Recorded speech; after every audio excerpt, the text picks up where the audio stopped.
So slowly but surely over the years, brands have been introducing electric vehicles or EVs to the South African market.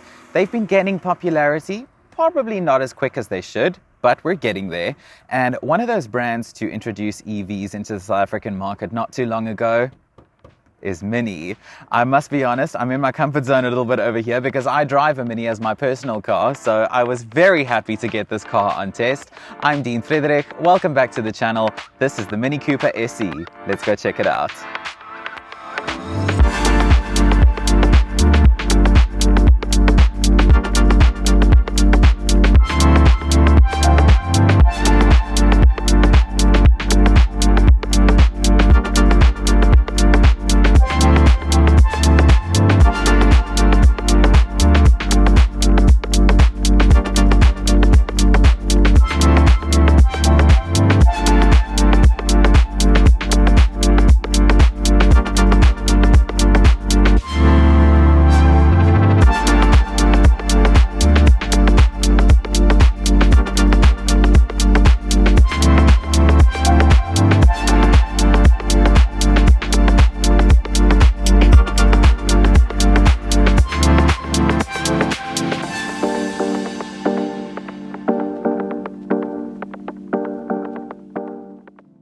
So looking at this car from the front, it's kind of difficult to tell that it's an EV. And I kind of like that about it because remember when EVs first were introduced, the design was very outlandish. It was very hectic, you know, it was very in your face. Look at me, I'm an electric car.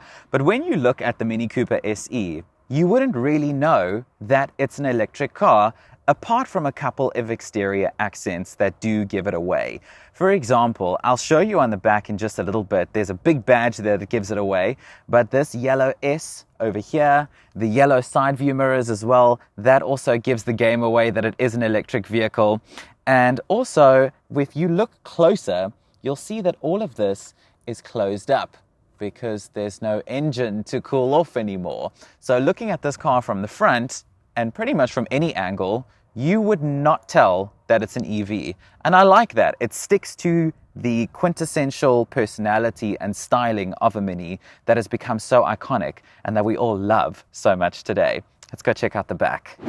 So when you look at the back of the Mini Cooper SE, there are a couple more things that give it away that let you know that this is an electric vehicle. For example, this badge over here on the boot.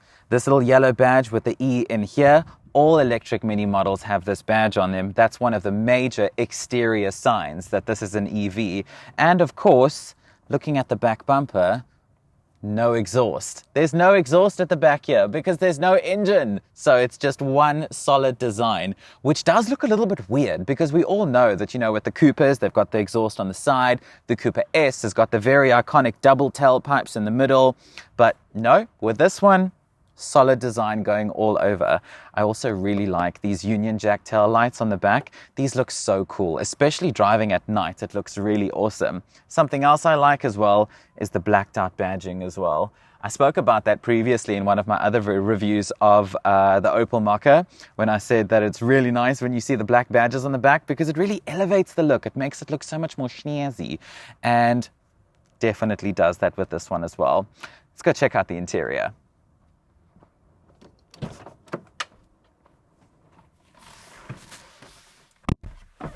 So coming inside the Mini Cooper SE, pretty much the same as with the exterior design. Not much is all that different to a conventional Mini.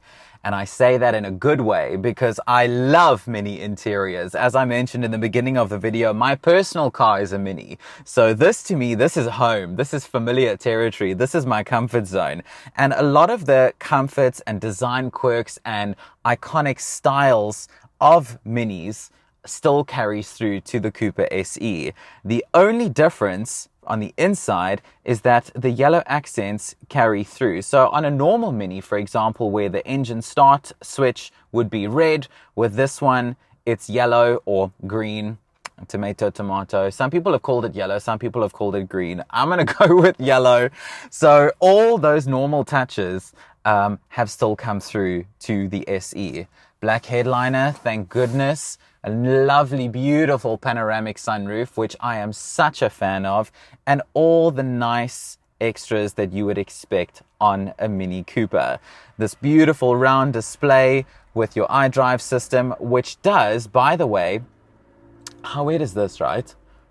There's Apple CarPlay, but there's no Android Auto. How does that work? Apparently it's got something to do with the software and, because new BMWs can offer Android Auto, but Minis don't, because apparently the software on here is 1 or 2 versions behind the latest BMWs. I really hope that that's something that is going to be improved in the future, because living in 2022 where we have features like that in our cars these days, it's very weird that they only offer the one but not the other. And then, of course, up here on the dash, where you would normally have a rev counter to your right-hand side of your digital speedometer, it is now, of course, showing you your battery percentage. And on the left-hand side, instead of having a rev counter, it's showing you how much charge you are sending to the wheels when you accelerate. Kind of like a rev counter, I suppose. But other features like this beautiful leather interior, these sporty seats that hug you nice and tight, Harman Kardon sound system, heads-up display, which I do believe is an option on this car, although pretty much everything else that you see in here is pretty much the same. And get this, the Union Jack quilting over here on the headrest. How nice does that look? It's so nice. I love how quirky and stylish and fun and funky Minis are. So it's really nice to see that style that they've been so well known for so many years has stayed with the Cooper SE. I love it. It's really cool. Why don't we go for a drive? Come on, hop in. Let's go for a spin.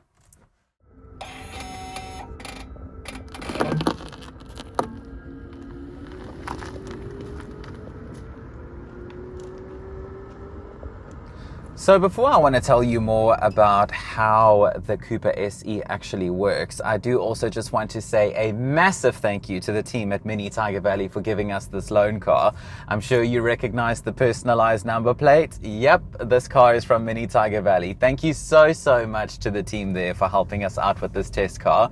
And there's actually going to be a link down in the description below. So if you want to go and test drive the MINI Cooper SE, hit that link, fill out the form or give them a call. All their details will be on that link there as well. And the team at MINI Tygervalley will be more than happy to assist you. So what powers the MINI Cooper SE is a 32.64 kilowatt hour battery. And that is good for a range of up to 200 kilometers. I know, I could hear it. I hear you in, that's little, that's low. Well, in plain and simple terms, yes it is. However, you need to remember that a car like this one, specifically the MINI Cooper SE, this is an urban EV. This is not the kind of car that you are going to go on holidays with, weekends away. I suppose you could, but just make sure you don't go too far. Well, this is it's an urban EV at heart. It's designed for the city. It's designed to be an urban runabout, mill-about town, all that kind of stuff. And I've been driving it either in green mode or in green plus mode to maximize the range, because I must be honest, I'm not very used to driving EVs, so the range anxiety has been real. It has. I've seen this in a lot of other videos as well, where people who have tested EVs and reviewed EVs have spoken about the range anxiety. And I never really understood what they were talking about until I tested an EV for myself, and I was like, oh, yes, this is what range anxiety is. So where do you charge an EV? Where do you charge a Cooper SE? So when you purchase one of these, MINI does give you a fast charger for free that you can take home and install in your garage or wherever you want to have it fitted, which is really nice because those things are worth tens of thousands of rand. So it is definitely a money saver. In terms of the installation, I was informed by the team at MINI Tygervalley that while you do receive the fast charger complimentary, you do need to pay for the installation of it, which I feel like is somewhat of a fair deal, considering the fact that they are giving you a fast charger, which is very expensive. They're giving it to you on the house. So I guess something's got to give there in that sense.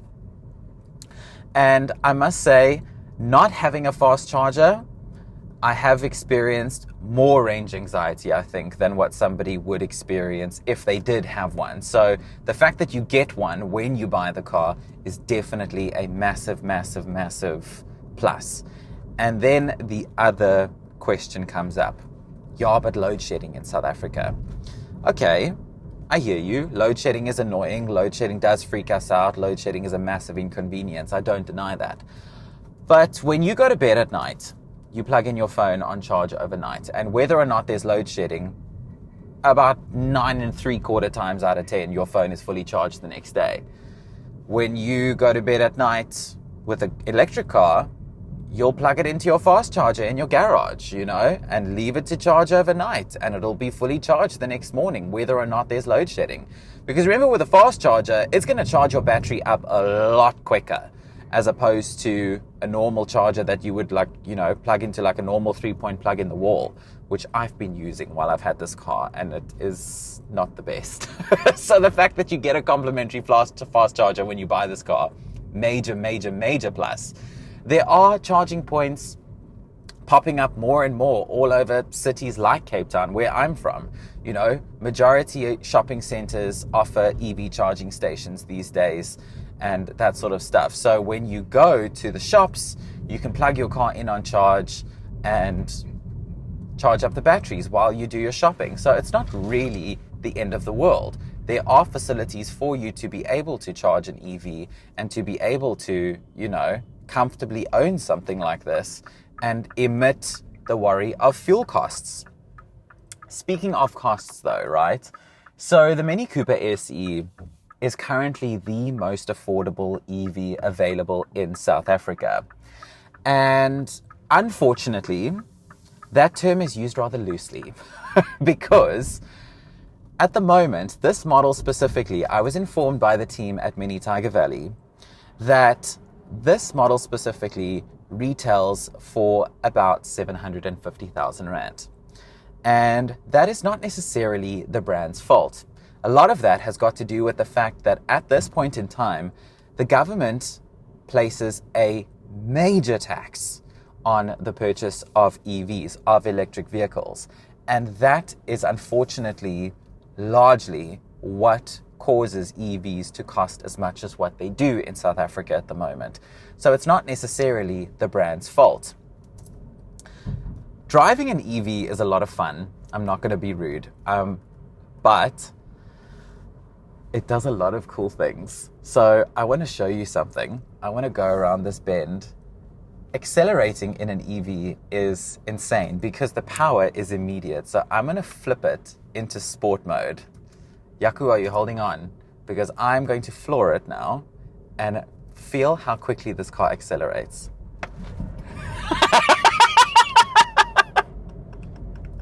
It is so much fun driving in an EV that accelerates as quickly as it does, but it slows right back down again because of the regenerative braking. Regenerative braking is very, very useful in this sense because I'm still giggling. That was so much fun. Because with regenerative braking, so what the car does is when you let go of the accelerator, what the car basically does is it then brakes on its own in a way. And what the car is doing when it does that is it's sending battery power back to the battery. So it's pretty much kind of like in a very, very small way, recharging the car as you drive, which does assist you with, scoring a bit more range in your battery. We, of course, came out to the Cape Town city centre today to film with the Mini Cooper SE because this is where you would... Oh, there's another one. There goes another electric Mini. So this is where a car like the Mini Cooper SE is at its most comfortable, performs at its best, and does what it is supposed to do in the best way in an environment like this. If you are somebody who's going to be driving very long distances, if that is your vibe, if that is the kind of driving and commuting that you do most of the time, I don't think that the Mini Cooper SE is a car for you. But if you are somebody who lives in an environment like this, a very built up urban area, and you drive around a lot, in areas like this, then I would definitely recommend that this is definitely something for you to look at. Because then range anxiety isn't going to be too much of an issue for you. You aren't going to worry too much about that kind of stuff, because there are going to be shopping centers not too far from you that are going to offer EV charging. I mean, here in Cape Town City Centre alone, there's the V&A Waterfront that's got EV charging. There's Lifestyle and Kloof that's got EV charging, you know, that kind of stuff. So just within this area where I'm driving right now, there are 2 charging stations not very far away from me, if I happen to not have a fast charger in my garage, if you live in an apartment, if you park in the street every night, that kind of situation. So this car appeals to a very, very specific person. And if you are that person, and if this car does interest you, then don't forget to hit that link in the description below. Hit up MINI Tygervalley, tell them that you saw this video and you want to test drive the Mini Cooper SE, because maybe you want to check one out for yourself. Thank you so much for coming to hang out with the Mini Cooper SE today. It is so much fun driving this car. I hope that I've answered any questions you might have about this EV or EVs in general. Please don't forget to like this video, to subscribe to the channel so I can see you again in the next one. Should we do one more acceleration? One more quickly, one more. What's up? Bye, see you soon.